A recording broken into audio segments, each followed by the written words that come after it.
So, have you guys heard what's happening with the Watcher YouTube channel? I've watched them in the past. Pretty much only their ghost hunting videos though, and they put out some really high quality stuff. I think it's fair to say that they had a lot of audience goodwill built up too, since the main guys on Watcher, Ryan and Shane, originally came from Buzzfeed, where they made one of the only good Buzzfeed shows, and they managed to move their viewers from there over to the Watcher channel when they left Buzzfeed. Unfortunately for them, it seems like they've just lit all their built up audience goodwill on fire and tossed it into a trash can. Today, let's talk about how the guys over at Watcher single-handedly tanked their channel in a day. What do I mean? Well, on last Friday, they posted this video called Goodbye YouTube, where they announced that they're launching their own streaming service called WatcherTV, and that going forward, they'll only be posting the first episode of the seasons of their shows to YouTube, and if you want to see the rest of any of their shows, you'll have to be subscribed to their new streaming service. But you know, all this to say, you'll still occasionally see us on YouTube. We're gonna post trailers for our shows there. We're gonna have the season premieres of all of our series on there. But if you wanna watch the full seasons of all of our content,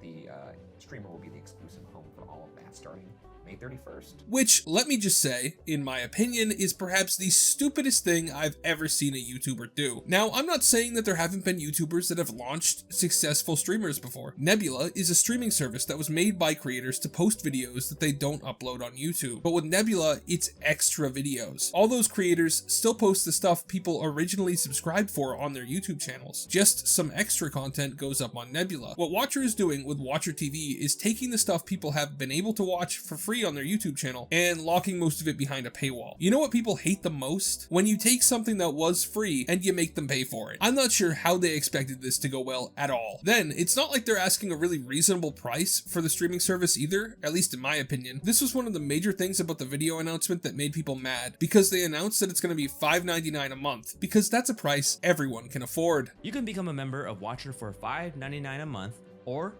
$59.99 a year. We want to keep the price low enough where anybody and everybody is able to afford it. Which, I mean, is a hot take, because I think in the current era of completely unrestricted inflation, people have a lot less money to throw around in general. So by saying that everyone can afford $5.99 a month, they're basically calling people who can't fit that into their budget poor. Not an ideal thing to do to your customer base. Plus, like, $5.99 a month for their videos is a lot. From what they say in the announcement video, it sounds like they're just going to have their YouTube videos on there to start, plus some new shows down the line. But if you look at their YouTube channel, they seem to pretty much just upload once a week. How is that amount of content production worth $5.99 a month? HBO Max is just $15.99 a month, basically 3x what they're asking people to pay for Watcher TV. Tell me, do you think that Watcher TV will have anywhere near 1/3 the content that Max has? Not to mention, everyone I know is already annoyed at the number of things they're subscribed to. No one wants to add another streaming service. On top of that, there's this very valid question people have of, why do they even need more money? Because they say in the video that they want to launch this because they don't want to be as reliant on ad money, since it restricts what they can make. We have realized that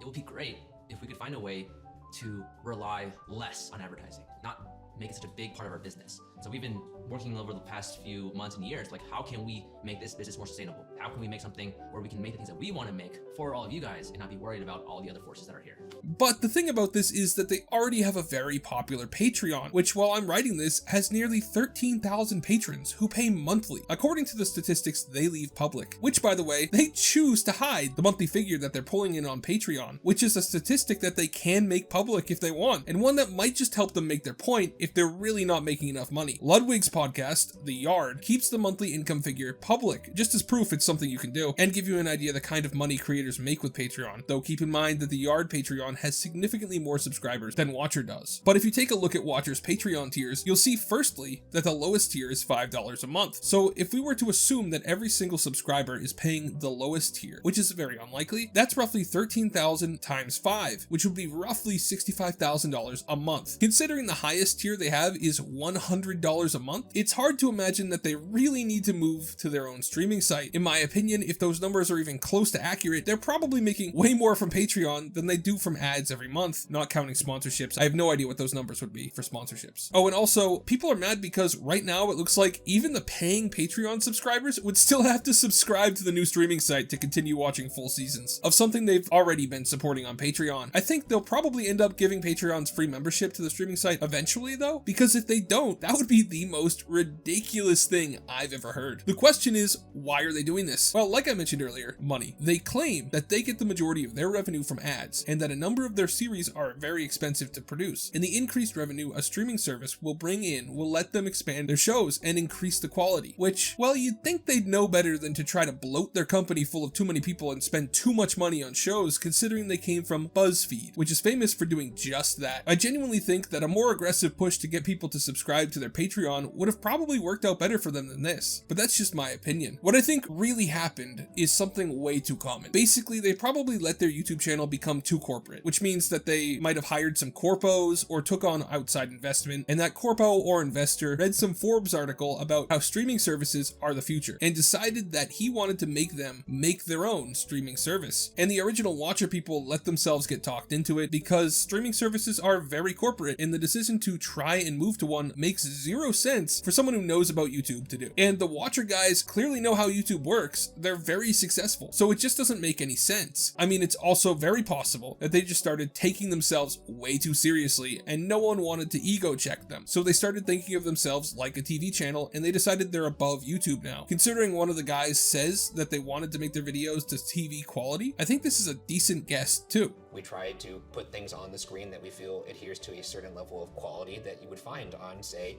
a Netflix or something like that. But at the end of the day, what happens now? Well, the problem is that launching a streaming website isn't cheap, and if they've already built the thing, they're going to have spent tons of money on it, let alone the ongoing costs for as long as they keep it up. If it doesn't manage to pull in as much as they wanted, there's a good chance that this could financially ruin them. Granted, I don't know what their financials look like, but I can't imagine they're not sweating right now. The reception to this announcement was so negative that I think they probably really can't move forward with the streaming service, at least not in the form that it's in right now. But if they were to cancel it, they're basically lighting the money they spent on it on fire. They put themselves in a lose-lose situation here. Either they ruin their YouTube channel and their ability to acquire new customers to their streaming site, or they cut the streaming site loose and try to desperately apologize and save the channel. Both of them are not going to be very easy to do. Most likely, they'll try to split it somehow, like lowering the price or continuing to upload full series on YouTube for a limited time and then archiving them to the streaming site after a while or something. I don't really see that working though. Of course, it's also entirely possible, though I think unlikely, considering the reception,